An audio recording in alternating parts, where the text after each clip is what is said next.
When you feel like quitting, remember all of those who said you'd fail. When you feel like giving up, remember why you started. Friends, आज tense का last हिस्सा है जिसका नाम है future perfect continuous tense. इसके बारे में आप लोगों को वैसे ही बहुत अच्छे से पता चल गया होगा। फ्यूचर परफेक्ट कॉन्टिन्यूअस टेंस का मतलब है कि फ्यूचर में आने वाली लाइंस जो रहा रही गए पे खत्म होंगी, टाइम आएगा और से आएगा। जैसे वह 2 दिनों से इंग्लिश बोल रही होगी, एक इमेजिनेशन होगी, एक तुक्का मारा जाएगा। तो इस तरीके की जो भी लाइंस हैं, जो लाइंस खत्म हो जाएंगी, रहा होगा, रही होगी, रहे होंगे के साथ जब टाइम आ जाएगा और टाइम के साथ से आ जाएगा, वो टॉपिक लगेगा फ्यूचर परफेक्ट कॉन्टिन्यूअस टेंस से।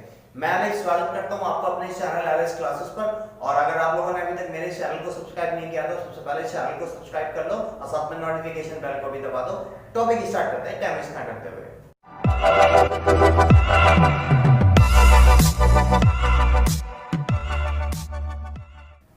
फ्यूचर परफेक्ट कॉन्टिन्यूअस टेंस, इसकी आइडिया रहा होगा, रही होगी, रहे होंगे के साथ में टाइम आ जाएगा। इसका रूल है सब्जेक्ट, अगर सब्जेक्ट है आपका सिंगुलर जैसे ही शी इट वन नेम तो लगेगा, और अगर आई भी है तो लगेगा विल, और अगर सब्जेक्ट है आपका यू वी दे यानी प्लूरल तो लगेगा शैल। तो पहले सब्जेक्ट, फिर विल, शैल में से कोई भी एक अकॉर्डिंग टू योर सब्जेक्ट, उसके बाद have, been, B double E N, have के बाद बीन, वर्ब की first form plus I N G plus object, उसके बाद सिंस फॉर्म में से कोई भी एक लगेगा। सिंस लगता है उस कंडीशन में जो फिक्स टाइम है, जैसे 2 बजे, 8 बजे, 6 बजे, लेकिन वहां पर एएम पीएम होना चाहिए, तो ये फिक्स टाइम हो गया।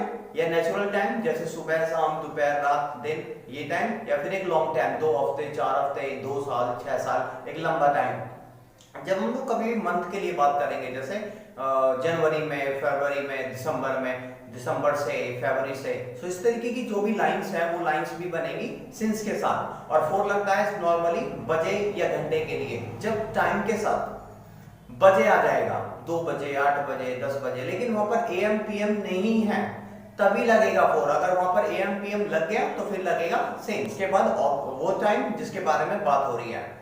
तो इसका एक एग्जांपल लेते हैं। वह 2 दिनों से इंग्लिश बोल रही होगी, she will have been speaking English for 2 days। अगर मैं बात करूं इन लाइंस के अंदर नॉट लगाने के लिए, तो नॉट जो लगेगा वो लगेगा हेल्प मी के बाद। और ये जो टॉपिक मैं आपको करा रहा हूं, इस टॉपिक के अंदर जो हेल्प मी लग रही है वो है विल और शैल। तो विल और शैल के जस्ट बाद में नॉट लग जाएगा, मतलब विल शैल के बाद नॉट लगेगा, यानी इट मींस हैव से पहले नॉट लग जाएगा। सो इसका रूल बनेगा, पहले subject, he she it one name या यू विद द 2 नेम्स, पहले सब्जेक्ट आ जाएगा, फिर विल या शैल में से कोई भी एक, उसके बाद not, have, been, first form of the verb plus I N G, जिसको आप लोग V4 भी बोल सकते हो, V1 प्लस आईएनजी को V4 भी बोल सकते हैं। उसके बाद ऑब्जेक्ट, उसके बाद सिंस फॉर, जैसे मैंने अभी आपको बताया था कहां पे सिंस लगेगा, कहां फॉर लगेगा, और उसके बाद ना ऑब्जेक्ट। इसका एक एग्जांपल लेते हैं। वह 2 दिनों से इंग्लिश नहीं बोल रही होगी, she will not have been speaking English for 2 days।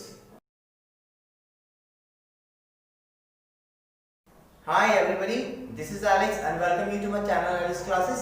And now today I have a very interesting or very last topic for tense. It is the part of tense, and today it is the last part of tense. So now after 8 we will just move on ahead. So now today we have a topic name is future perfect continuous tense. Actually before starting this topic we must know what is future perfect continuous tense. Those words will have been done in the future with time, so it is called the future perfect continuous. Just for example, before telling you example, we must know about the rule of it. So first we have to use subject. If your subject is he she it one name, then you have to use will. If your subject is I, then again you have to use will. If your subject is plural, you, we, they, then you have to use shall. So first subject, will or shall, depends on you, depends on your subject, what would you like to use. Then have, been, first form of the verb plus ing, object, since for, then time. And apart from it, if you would like to use negative word in it, so negative word means not will be used after will or shall. So the rule will be subject, will or shall, not, have, been, first form of the verb plus ing, object, since for time plus object. So these are the lines, these are the conditions. Hope you understand and you are enjoying well and you are doing well. So आशा करता हूँ आपको ये video अच्छी लगी होगी। अगर आपको ये वीडियो अच्छी लगती है तो आप इसको प्लीज लाइक कर सकते हैं और अपने सभी चाहने वालों के साथ में शेयर कर सकते हैं। जिसको नहीं चाहते उसको भी शेयर कर सकते हो। Thanks for joining me. Bye bye for now.